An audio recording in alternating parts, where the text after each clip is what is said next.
하나님 주시는 말씀 같이 봉독하겠습니다. 마태복음 5장 13절부터 14절, 마태복음 5장 13절부터 14절, 15절까지 읽겠습니다. 13절부터 15절까지 함께 한 목소리로 마태복음, 신약성경 마태복음 5장 13절부터 15절까지 말씀을 읽겠습니다. 너희는 세상의 소금이니 소금이 만일 그 맛을 잃으면 무엇으로 짜게 하리요? 후에는 아무 쓸데없어 다만 밖에 버려져 사람에게 밟힐 뿐이니라. 너희는 세상의 빛이라. 산 위에 있는 동네가 숨겨지지 못할 것이요 사람이 등불을 켜서 말 아래에 두지 아니하고 등경 위에 두나니 이러므로 집안 모든 사람에게 비치느니라. 아멘. 오늘 나오시는 목사님은 지금 브라질에서 사역을 36년째 선교지에서 사역을 하시는데요. 은퇴는 하셨어요. 공식적으로 은퇴하셨는데 이제 노회장으로 은퇴하시기 전에 마지막으로 모시고 섬기게 돼서 선교사님의 마인드로 새롭게 이게 노회를 한 해 동안 이제 하면서 또 다른 어떤 많은 배움과 또 깨달음의 시간을 우리 모두에게 주신 분이십니다. 제가 존경하는 목사님이시고, 그리고 브라질에서 신학교를 세우셔서 신학교를 하셨고, 그 다음에 교회를 개척하셔서 또 많은 목사님들을 세우고 계시고요. 지금도 강의를 하고 다니십니다. 그래서 여러분 나오실 때 주님 이름 환영하시고 마음을 활짝 여시고 말씀을 받으시기를 부탁드리겠습니다. 여러분 박수로 환영하겠습니다.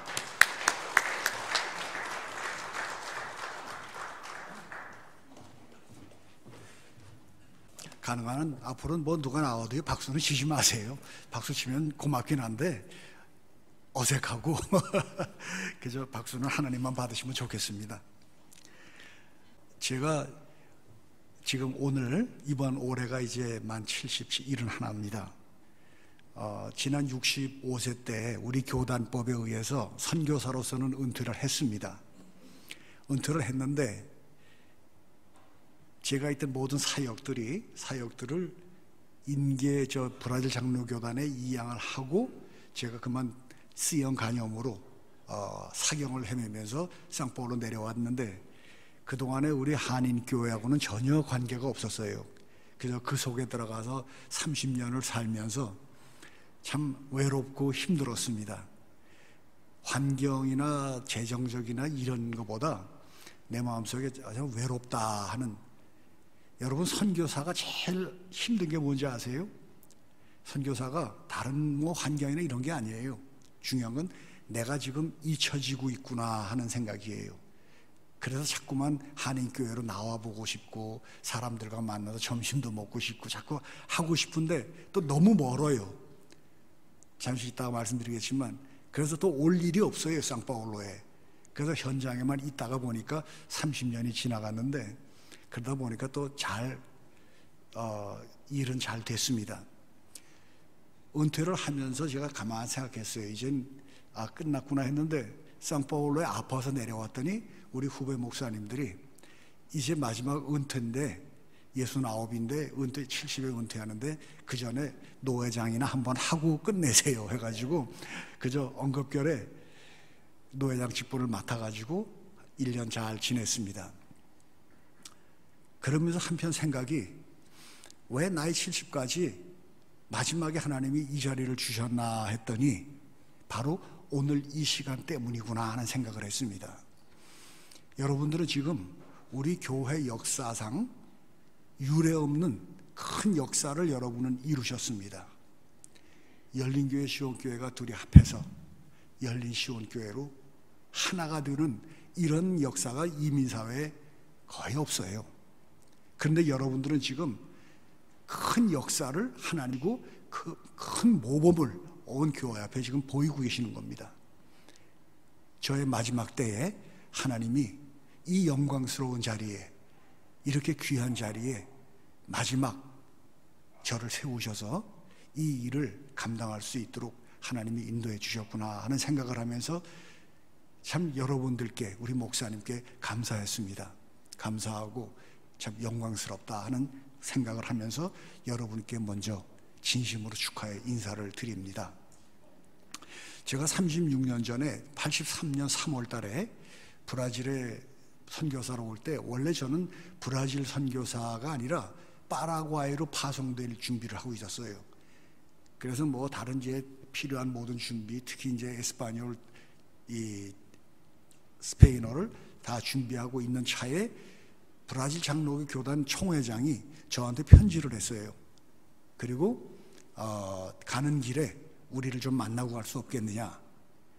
그 당시만 해도요, 한 뭐 40년 전에는 상파울로가 허브 공항입니다. 그래서 다들 비행기가 들어왔다가 거기서 이제 우리들이 다 파라과이, 아르헨틴 뭐 다 이렇게 흩어지는 그런 때였는데, 뭐 원래 큰 도시니까 한번 구경 좀 해야겠다 하고선 저희들이 먼저 가는 길에 거기서 내려서 아내와 아이들과 함께 상파울로 내렸습니다. 그리고 그 다음날 전혀 브라질은 포르투갈어를 쓰니까 전혀 말을 모르니까 통역을 데리고 그 교단 총회장과 여러분들을 만나려고 총회 사무실을 딱 갔는데, 첫날 첫 자리에서 그 사람들은 뭐 다른 뭐 인사만 뭐 두두웽하고 인사 끝나자마자 우리 브라질에 남아서 좀 우리를 좀 도와달라. 왜냐하면 브라질의 북동 지역이, 여러분 아마존 하면 북서쪽이에요. 근데 저희는 저 북동쪽 대서양을 끼고 이렇게 불룩 튀어나온 남미 대륙이 아닙니까? 그 내륙이 지금 비가 안 와서 사막화돼 가고 있고, 많은 사람들이 고향을 등지고 강변에 나와서 지금 뭐 거의 난민처럼 살고 있는데, 마침 그 중에 한 지역 에스트레이토라는 곳에 미국 선교사님이 갔다가 거기서 일을 하려고 땅 하나를 샀는데 그만 주민들한테 감정으로 살해를 당했다. 그러니까 미국 선교사님이 살해를 당하고 나니까 그 지역의 선교부가 더 이상 사람을 못 보내고 그 지역에 그 땅 문서를 브라질 교단에 준 거예요. 그러니까 브라질 교단에서는 갈 사람을 찾는데 브라질 사람들도 누구도 북동 지역은 안 갑니다. 차라리 아마존은 가도 그쪽 북동 지역으로는 안 갑니다. 거기는 아주 그냥 사람 못 살 때, 사람 대 죽는데, 뭐 태워 죽이는데 이런 식으로 소문이 나서 지금도 1년 내내 35도에서 45도입니다. 지금 한겨울이잖아요. 지금 35도예요. 이런 그런 지역인데 브라질 사람도 누구도 안 갑니다. 다들 나와요. 나와서 상파울로나 히오에 와가지고 그저 빈민이 되고, 지금 그 히오나 상파울로에 어려운 지역에 사는 사람들이 다 북동 지역에서 내려온 사람들이에요. 그러니까 그게 열대 지방이니까 그 사람들이 요새 추울 때 동사자가 나와요. 영하로는 안 내려가요. 그저 5도, 10도까지인데 노숙자들이 동사자가 나올 정도로. 하여튼 이런 상황에 그 미국 선교사가 사놨다는 그 땅을 좀 지킬 수 있는 사람이 없다. 당신이 좀 도와줄 수 없겠느냐. 마침 제 머릿속에도 생각이, 꼭 사도 바울이 마세도니아 사람들로부터 손짓을 보고 우리로 와서 도와달라는 그 손짓을 본 그 생각이 나는 거예요. 내가 지금 가는 길이 잘못 걸렸구나. 그리고 한국에다가 부랴부랴 임지 변경 신청을 해놓고, 그리고 제가 그들에게 사람 사는데 사람 못 살겠습니까? 네, 가봅니다.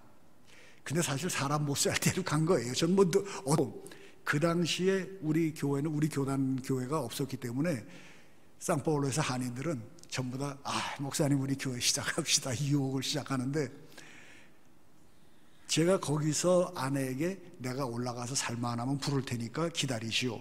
그리고는 배낭을 짊어매고 버스를 탔습니다. 거리가 얼마나냐면 여기 저 상파울로에서 3,300km. 아까 우리 목사님이 뭐 얘기 중에 3,300km 버스로 그 당시에 80시간을 달려 올라갑니다. 버스는 계속 달려가고 운전수는 중간에 바뀌어요. 그리고 앉은 사람들이, 저는 또 그 나이 30대 중반에 얼마나 또 멋있는 선교사입니까? 점잖게 앉아서 내가 목사인데 하고 배낭 속에다가, 그래도 또 선교사니까 전도지, 브라질 말로 된 전도지를 사가지고 집어넣고, 그리고 버스에 딱 앉았는데, 브라질 사람들은 저마다 뒤로 들어가서는 다 훌훌 벗고 팬티바람에 앉아서 시끄럽게 떠들고, 이제 무식하니까 어쩔 수 없구나 했는데, 이제 무식한 건 접니다. 저도 하루하루 달려 올라가면서 하루 가고 이틀 가면서 하나씩 다 저도 버섯이 생깁니다. 날은 뜨거워지지요. 입술은 터지지요. 코피는 나지요. 여러분 3일 이상을 한번 달려보세요. 한 차에, 그것도 또 버스가 고급 버스가 아니잖아요. 그 시골 가는 그 버스, 덜렁거는 그 버스를 타고 한 70시간 달려 올라가 보면요, 사람이 아주 녹초가 됩니다. 그래도 또 목사니까, 선교사니까 참 뜨거웠어요. 그때는 그 전도지 이걸 가지고 또 서너 시간마다 한 번씩 버스는 서니까 그들에게 가서 또 전도지 나눠주고, 그럼 그 사람들은 한참 읽었다가 보다가 저한테 뭐라고 그러는데 제가 무슨 말을 합니까 뭐합니까? 그러니까 그저 씩 웃고 돌아와서 또 앉아서 또 쩔쩔매고 이러고 달려간 거예요. 70시간 달려가지고 현장에 딱 내리니까 버스는 저 하나 내려놓고 완전 황토바닥에 저 하나 내려놓고 가버린 거예요. 동네 아이들이 저마다 뛰어와가지고 저의 손을 만지고 얼굴 만지고 처음 보는 겁니다. 뭐 전기가 있어가지고 텔레비를 봅니까 뭐합니까? 전기, 수도, 학교, 병원 뭐 이런 거 인프라스트럭처라는 전혀 없는 거예요. 아무것도. 그냥 강변에 몰려 사는 거예요, 사람들이. 이렇게 해서 물이 있으니까 그렇게 해서 사는 그 사람들 속에 갔더니 뭐 아이들은 저마다 신기한 거예요. 근데 그 사람들 있는 그 우리 북동 지역이 특징이 뭐냐면 인디오들이 많아요. 거기는 브라질에 좀 시간 가지만 브라질의 특징이요, 남쪽은 다 섞여 있지만 백인 사회입니다. 백인과 또 주로 이제 그 현지인들 같이 어울려서 백인 사회고, 중부는 아프리칸과 노예들이 많이 들어왔잖아요. 아프리칸, 그 다음에 백인 혼혈들, 이게 리오나 상파울로가 중심이에요. 저희 북쪽은 인디오, 백인, 혼혈들, 이렇게 좀 인종이 조금 달라요. 그러니까 뭐 그 사람들이 뭐 저를 보고는 나중에 우리 교인들이 우스갯소리로 그래요. 버스에서 내리는 걸 딱 보니까 인디오다 했는데 인디오보다는 좀 잘생겼다 그런 생각이 들더라는 거예요. 그러니까 뭐 아이들이 와서 제 손 만지고 신기해하지요. 미국 선교사가 사놨다는 그 땅까지 한 3km 정도 버스에 내려서 가는 아이들은 줄줄 따라오지요. 그 선교사님이 사놨다는 그 땅까지 딱 가니까 잡초는 한 키는 자라있지요. 그 앞에 배낭을 깔고 앉아서 하나님 앞에 처음 기도를 했습니다. 하나님, 선교지라고 왔습니다. 뭘 어디서부터 어떻게 시작해야 될지 말도 모르고 지금, 그러나 왔습니다 하고 신고 기도를 드린 지 지금 36년이 간 겁니다. 아까 우리 선교사님하고도 얘기했어요. 모르면 무식한 거고 모르고 가야 선교도 하는 거지 알고는 못 가는 게 선교입니다. 이렇게 해서 들어가서 정말 아무것도 없는 거기에서 정말 쩔쩔매고 사역을 했어요. 생사를 걸고 살았습니다. 그런데 저는 거기서 제가 선교가 뭔가, 인생이 뭔가, 저는 거기서 배웠습니다. 선교라는 것은요, 저는 거기서 정의를 내리길, 얼을 잇는 작업이 전도요 선교예요. 내 얼을, 제가 가서 무슨 뭐 큰 일을 하겠다, 뭐 큰 일을 하고, 뭐 물론 일은 잘 됐지만 그런 꿈을 꾸고 간 게 아니에요. 그저 하루하루 생사를 걸고 먹을 게 없어가지고 쩔쩔매면서 그렇게 살고 있는데, 그래도 거기서 내가 전도하러 여기 왔는데, 선교사로 왔는데 선교가 뭐냐, 이걸 놓고 고민할 때 주님이 주신 게 얼을 잇는 작업이다. 제가 거기서 그걸 느꼈어요. 근데 그걸 제가 깨우칠 수 있었던 이유가 뭐냐면, 저한테 큰 도전을 준 게 뭐냐면 동네 가축들이었어요. 제가 거기서 우리 교인들이, 뭐 그땐 교인도 아니지만 우리 경찬이 경미가 3살 6살 때 같이 들어갔는데 아이들이 장난감이 없으니까 병아리를 갖다 주었어요. 그러니까 병아리 갖다 준 그 병아리니까 또 우리 조그만 딸아이가 나는 해가지고 병아리 2마리를 갖고 왔습니다. 2마리를 기르기 시작했는데 이 녀석들이 한 서너 달 크니까 다 컸어요. 이거를 어떻게 합니까? 뭐 잡아먹지도 못하고 내가 기른 건데, 그래서 준 사람에게 도로 돌려줬더니 이 사람들이 그냥 탁 잡아가지고는 한 끼 잘 먹었어요.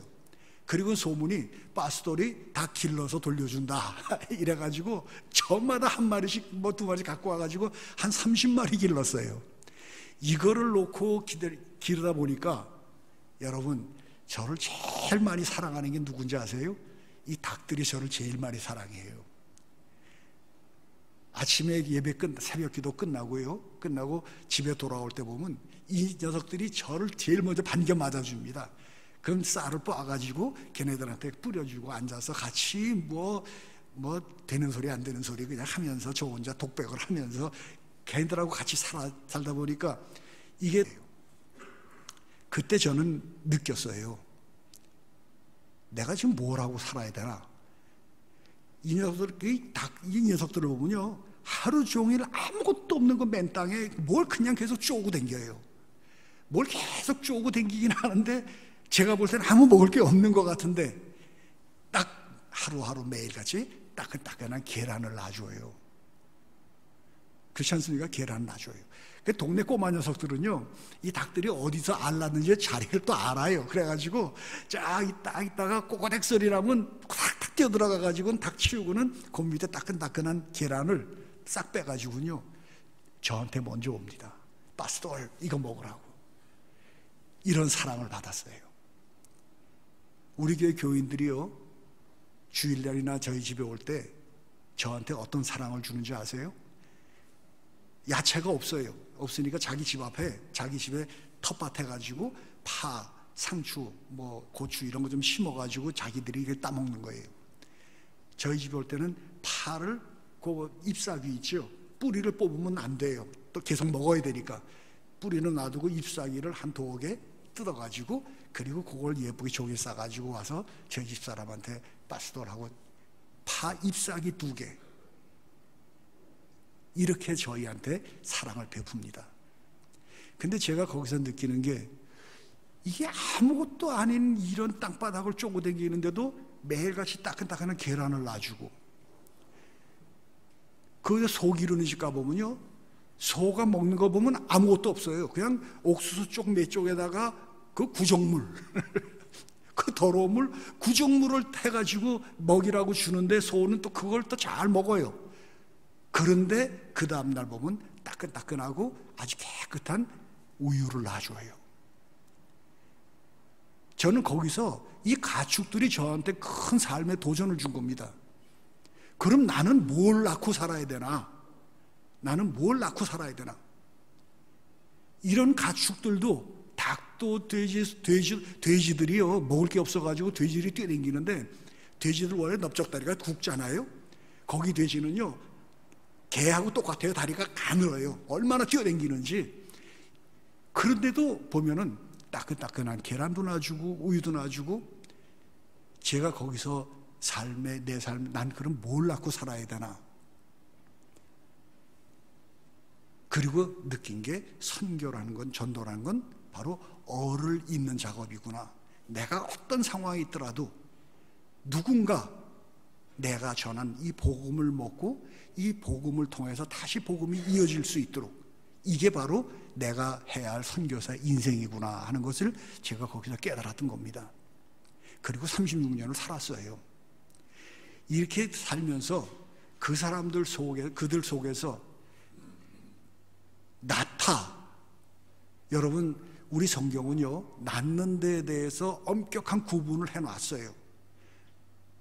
저는 오늘, 지금 우리 교회는 지금 열린 시온교회, 이게 큰 역사적인 자리입니다. 오늘 이 아침 예배가, 이따가 제가 노회장으로 합병 예배를 인도하지만 그때는 이 프로그램으로 가기 때문에 제가 드리고 싶은 말씀은 지금 이 아침이에요.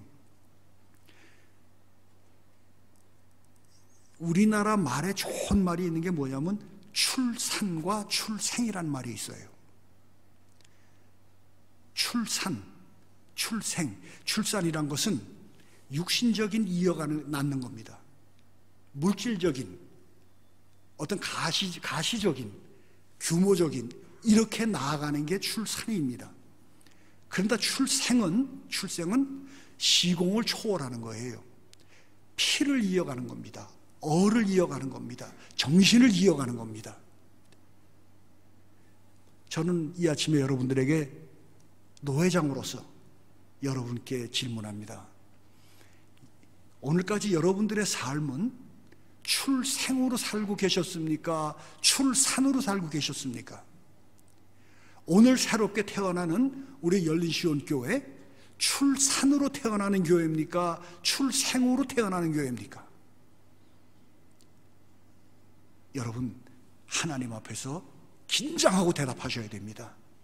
출생이냐 출산이냐, 이 문제 가지고 오늘 여러분들이 하나님 앞에 기도하면서 그 자리에 서지 않으면 이 교회는 또 여러분 피곤해지는 교회가 되고 맙니다.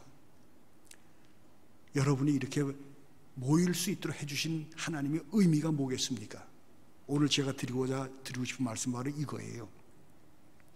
여하튼 이렇게 해서 인생을 출산과 출생의 구분을 하면서 살아야 된다. 그런데 재미있는 케이스가 우리나라예요. 출산, 출생, 우리나라는 이미 출산이 됐어요. 하나님으로부터. 그럼 선교사는 뭐냐? 바로 하나님께서 출산시킨 그 땅을, 그 민족을 출생으로 바꾸기 위해서 불러들이는, 성령이 불러들이는 게 선교사고, 바로 그 일이 선교예요. 저는 그래서 생각합니다. 우리나라 보면요, 옛날에 구스타프 독일 선교사, 미국 선교사, 호주 선교사, 카나다 선교사, 영국사, 별 나라에서 우리처럼 무슨 한꺼번에 모여서 한 교회에서 선교 여행 갔다가 전도하고 돌아오고 한꺼번에 가는 게 아니에요.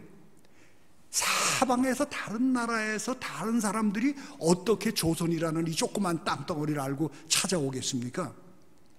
바로 성령께서 우리 조선을 택하시고 성령께서 탄식하면서 기도하시면서 우리를 출생으로 바꾸시기 위해서 각 지역에서 시공을 초월해서 선교사들을 불러주신 거예요.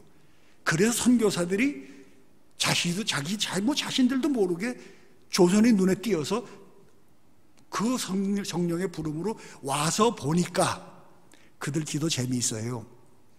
그들이 한 기도가, 하나님, 이 백성 정말 더럽습니다. 이 백성 정말 도박과 술에 빠져 있습니다. 이 백성들 화토 너무 좋아합니다. 이 백성들 가망이 없는 것 같습니다.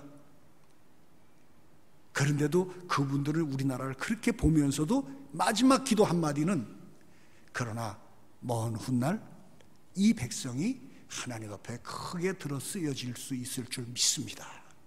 이게 먼저 피 흘렸던 그 선교사님들의 기도였어요. 저는 드리고 싶은 말씀이 그거예요. 그들이 무엇을 알고 조선 땅에 왔습니까? 바로 성령께서 우리 조선 땅에 계시면서 그들을 불러주신 거예요. 그래서 선교사라는 게 뭐냐? 전도자라는 게 뭐냐? 바로 출산된 사람을 출생으로 바꾸는 작업을 하는 게 전도자예요. 선교사가 가가지고 출생시키려고 성령을 내가 내려주고 성령을 전해주고, 아니에요. 이미 거기에는 성령이 계셔요. 계시는 거기에 그저 나를 통해서 출생으로 바꿔주시려고 성령이 나를 불러주셨던 거예요. 지금 여러분들이 바로 이 땅에 오신 의미가 바로 그거예요. 이미 아르헨티나라는 이 땅에 성령은 계신 거예요. 계신 그 성령께서 여러분들을 이 땅에 불러서 이 땅의 이 나라와 이 백성들을 출생으로 바꿔주시기 위해서 여러분들이 지금 여기에 부름받고 오신 거예요. 언제까지 여러분들 그저 우리끼리 둘러앉아서 나 사랑하네, 너 사랑하네, 요만한 떡 하나, 잔 하나, 다음 주 성찬 시간 되죠? 언제까지 우리끼리 둘러앉아서 잔 하나, 떡 하나 나눠 먹고 나 사랑하네, 너 사랑하네 이러고 우리끼리 살 겁니까? 자, 이렇게 하면서 성령은 우리를 불러주셨어요. 내가 예수 믿고 내가 존재하는 그 자리, 거기엔 이미 성령께서 계시는 거고, 나는 그 자리에서 출산을 출생으로 바꿔야 할 책임이 있는 거예요. 이게 바로 예수 믿는 사람이고 거기에 존재하는 교회의 책임인 거예요. 우리 열린시온교회가 바로 이 책임을 부여받고 오늘 태어나는 겁니다. 출산이 출생으로 변하면요, 변하는 게 있어요. 바로 뭐냐면 인간성이 변화됩니다. 믿는 바가 달라져요. 저는 지금 굉장히 마음 아픈 게 뭐냐면 우리 교포사회가 굉장히 힘들고 어려워요. 경제적으로나 상황이. 우리 목사님은 이 성도들 지금 힘들고 어려운 거, 아픈 거, 이걸 어떻게 위로해야 할지, 어떻게 감싸줘야 될지, 어떻게 격려해야 될지, 이걸 놓고 지금 목사님은 고민하고 있는 거예요. 이게 지금 이렇게 힘들고 어려운 이때에 우리들 먼저 우리들 자신이 성령 안에서 출생이 됐다는 것을 인정하면은 우리의 믿는 바가 달라집니다. 출산으로 태어난 사람은요, 계속 아래만 봐요. 물질만 봐요. 내 속만 봅니다. 그러나 출생으로 태어난 사람은요, 시공을 초월합니다. 여러분, 배가 고픈 사람 있죠? 지금 내 주머니에 돈이 있어요. 돈이 있는 걸 아는 사람은요, 내가 하루 이틀 굶어도 배 안 고파요. 그렇지 않습니까? 그까짓 거. 이게 돈이 있는 걸 아는 사람이에요. 그러나 돈이 있는데도 모르는 사람, 아니면 돈이 없는 사람은요, 한 끼만 굶어도 죽겠다고 그래요, 배고파서. 이게 바로 출생으로 사는 사람과 출산으로 사는 사람의 차이예요. 언제까지 여러분들이 목사님에게 위로만 받으려고 뭐 강단에 와서 이 자리에 와서 위로 받으려고 이러고 사시겠어요? 이미 여러분들 속에는 성령이 가득 차 있는 사람들이에요. 이런 여러분들이 언제까지 나 배고파, 나 힘들어, 언제까지 그러고 사시겠어요? 또한 출생으로 사는 사람은요, 출생이 된 사람은 용기를 갖습니다. 죽음이 두렵지 않습니다. 항상 내 자리에서 내가 항상 기쁘고 감사하고 만족할 수 있는 마음이 생겨요. 저는 오늘 시작하는 여러분들께 부탁드립니다. 여러분들이 지금 앉아 계신 자리 다시 한번 보시기 바랍니다. 하나님 앞에 오늘 기도하시지 않으면 안 돼요. 하나님, 내게 주신 지금 내가 앉아있는 이 자리를 지키다가 마지막 날 하나님 나라에 가겠습니다. 이 자리는 내 자리입니다. 나 아니면 누구와도 바꿀 수 없습니다. 이 자리를 지키게 해주십시오. 여기에서 하나님의 역사를 이루겠습니다 하는 여러분의 그 자리를 굳게 정하시고 하나님 앞에 약속하셔야 되는 게 오늘 중요한 날의 의미예요. 여러분, 그 자리를 지키시겠습니까? 그 자리에서 하나님 나라에 가시도록 하나님 앞에 고백하시겠습니까? 이게 오늘의 의미입니다. 그러기 위해서 성령은 우리에게 계속 지혜를 주세요. 우리에게 지혜를 주시고, 그리고 우리가 마땅히 해야 할 말을 성령이 가르쳐 주시리라. 그때 가면은요, 주님이 위로해 주시고, 주님이 격려해 주시고, 또 내게 필요한 말씀을 주시고, 이게 출생으로 사는 사람이에요. 자, 오늘 우리는 중요한 날, 이따가 형식이 이되니까 뭐 제가 말씀을 못 드리고 그냥 순서에 따라서 가요. 하지만 오늘 지금 이 시간에 우리는 다시 한번 본문 말씀을 보십시다. 오늘 본문, 교회가 큰 실수한 거예요. 성경은 너희는 세상의 소금이다, 세상의 빛이다 그랬어요. 교회는 열심히 빛이 되십시오, 소금이 되십시오 가르쳤어요. 이 빛이 되고 소금이 되는 건요, 우리 교회만이 아니라 유교에서도 하는 거고 불교에서 하는 말이에요. 우리가 지금 간구하고 있는 건 뭔지 아세요? 바로 빛과 소금 그 앞에 나온 주님의 뜻 한마디 먼저 나오는 말이 뭡니까? 너희는 세상의 소금이라는 거예요. 세상의 빛이라는 거예요. 언제까지 이 조그만 이 동네의 교회가 되고 이 조그만 이 아르헨티나 이 부에노스아이레스의 교회로서 언제나 우리 한인사회 이것만 바라보고 우리가 요 안에서 버둥거려야 되느냐 이거예요. 주님이 우리에게 우리에게 원하시는 말씀은 너희는 세상의 소금이지 이 부에노스아이레스의 소금이 아니라는 거예요. 그거는 다른 교회 맡겨 놓으세요. 그들이 하도록 맡겨 놓으시고 여러분들은 세상을 보시라는 거예요. 한 교회가 아니라 두 교회가 합해졌으니까 적어도 두 교회 중에 그 한쪽 절반은 세상을 보라는 거예요. 절반은 여길 지키고. 전부 다들 모였으니까 우리끼리 앉아서 여기를 지키려고 또 애를 쓰기 시작하면 이 교회가 또 힘들어져요. 아래를 보고 내 안쪽을 보면 힘듭니다. 그러나 멀리 보는 사람, 멀리 보는 교회, 세상을 바라보는 교회, 이렇게 되면요, 우리는 어떤 것도 능히 이길 수 있는 힘을 받게 돼요. 왜냐하면 선교, 전도, 교회는 성령이 하시는 거지 내가 하는 게 아니에요. 그런데 우리는 자꾸 성령이 하시고 하나님이 하실 걸 내가 하려고 그러니까 힘든 거예요. 우리는 그냥 여기에 하나님께 다 맡겨놓고 이 자리 다 맡겨놓고 우리에게 하라는 대로 세상만 바라보면 돼요. 나를 기다리는 사람, 거기에 바로 있는, 거기서 기다리는 예수 그리스도를 만나서 돌아오면 돼요. 그 돌아와서 감사하고 찬양하는 게 바로 주일 예배라는 겁니다. 일주일 동안 열심히 일하지요. 그러나 일주일 동안 적어도 한두 번은 나를 기다리고 있는 그 사람을 한번 생각해 보세요. 거기에 내 예수 그리스도가 지금 기다리고 있어요. 여기 와서 뭐 예수님 찾지 마세요. 나의 예수는 거기서 나를 기다리고 있는 그 예수님을 만나서 함께 돌아와서 하나님 앞에 찬양하는 게 이게 교회고 그게 예배예요. 언제까지 여기 안에 들어와서나 복받고 이 안에 들어와서 뭐 은혜 받고 언제까지 그러고 어린애처럼 사시겠습니까? 적어도 신랑 신부 둘이 합쳐서 하나가 되고 이 엄청난 것처럼 이제 열린교회, 시온교회가 둘이 합쳐졌어요. 이렇게 되면 이제 이 교회의 비전을 봐야 돼요. 그리고 우리 교회가 뭘 해야 될까? 우리 교회가 어떻게 커가야 될까? 여러분 꼭 기억하세요. 주님은 이 두 교회를 합쳐서 하나를 만들어 주실 때 그저 이 땅 여기서 우리끼리 아니면 이 부에노스아이레스만 보라고 세워주신 게 아닙니다.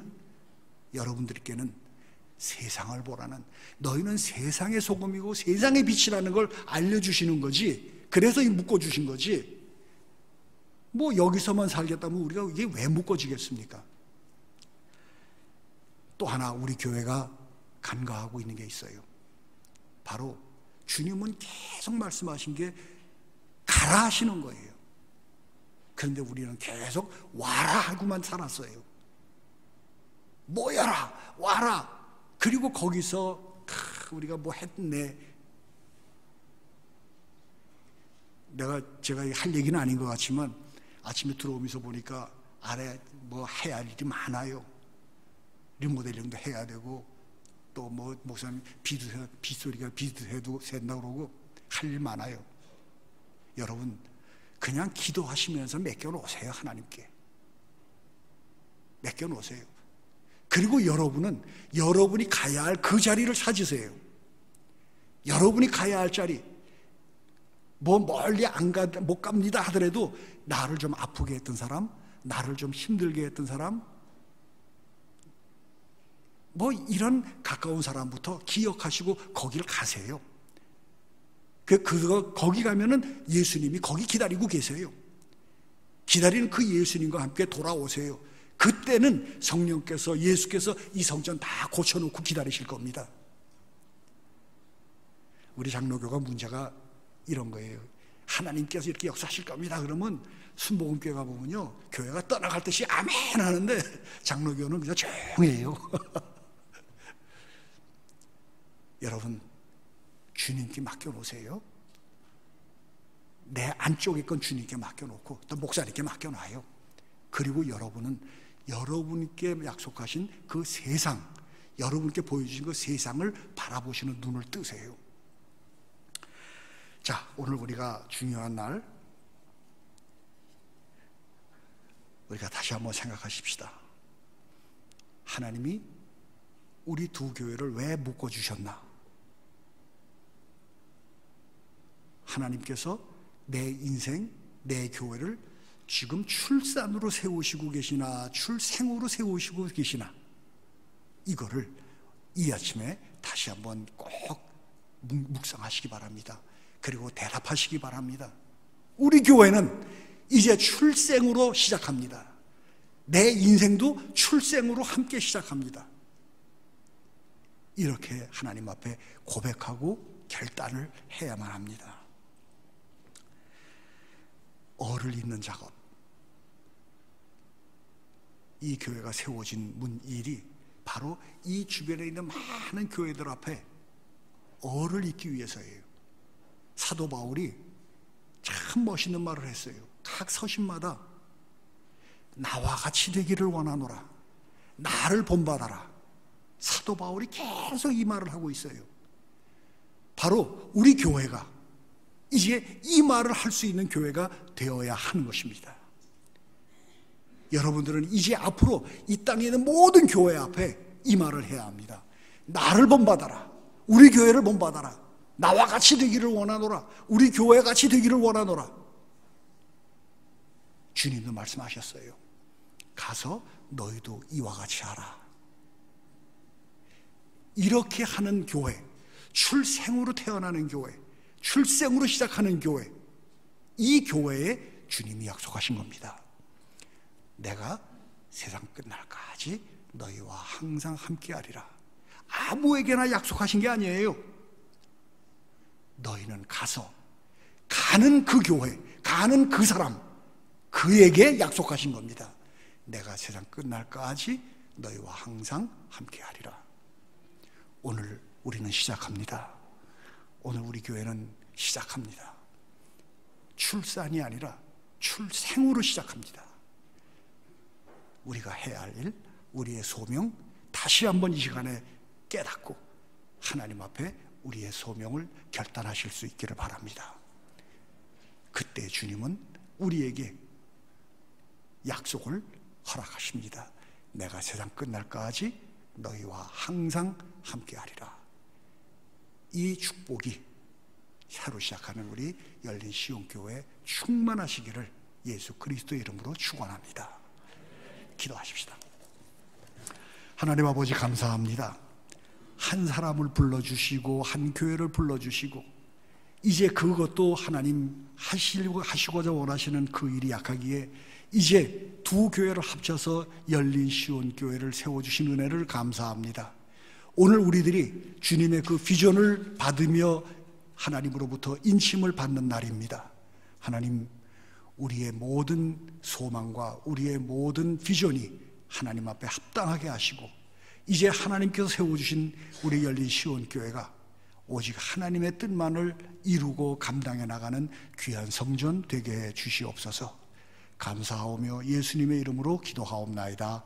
아멘. 네, 말씀 감사합니다. 목사님, 출산과 출생의 의미를 잘 이해를 하셨으리라 믿지만 정리를 좀 해드리면요, 출산이라는 것은 두 교회가 합쳐지는 걸 출산이라고 할 수 있을 것 같아요. 출생이라는 것은 합쳐진 그 교회가 주님께서 우리에게 하라고 하신 사명을 감당하는 건데, 제목처럼 세상의 빛과 소금이 되는 게 출생이에요. 교회가 합해지는 것은 가능하고 또 그런 교회들도 있었고 또 있어요. 하지만 그것이 계속 그 안에서 하나님께서 기뻐하시는 열매를 맺는 것은 아무나 하는 게 아니에요. 대부분 실패합니다. 그래서 합병했던 교회가 무너지는 경우가 더 많아요.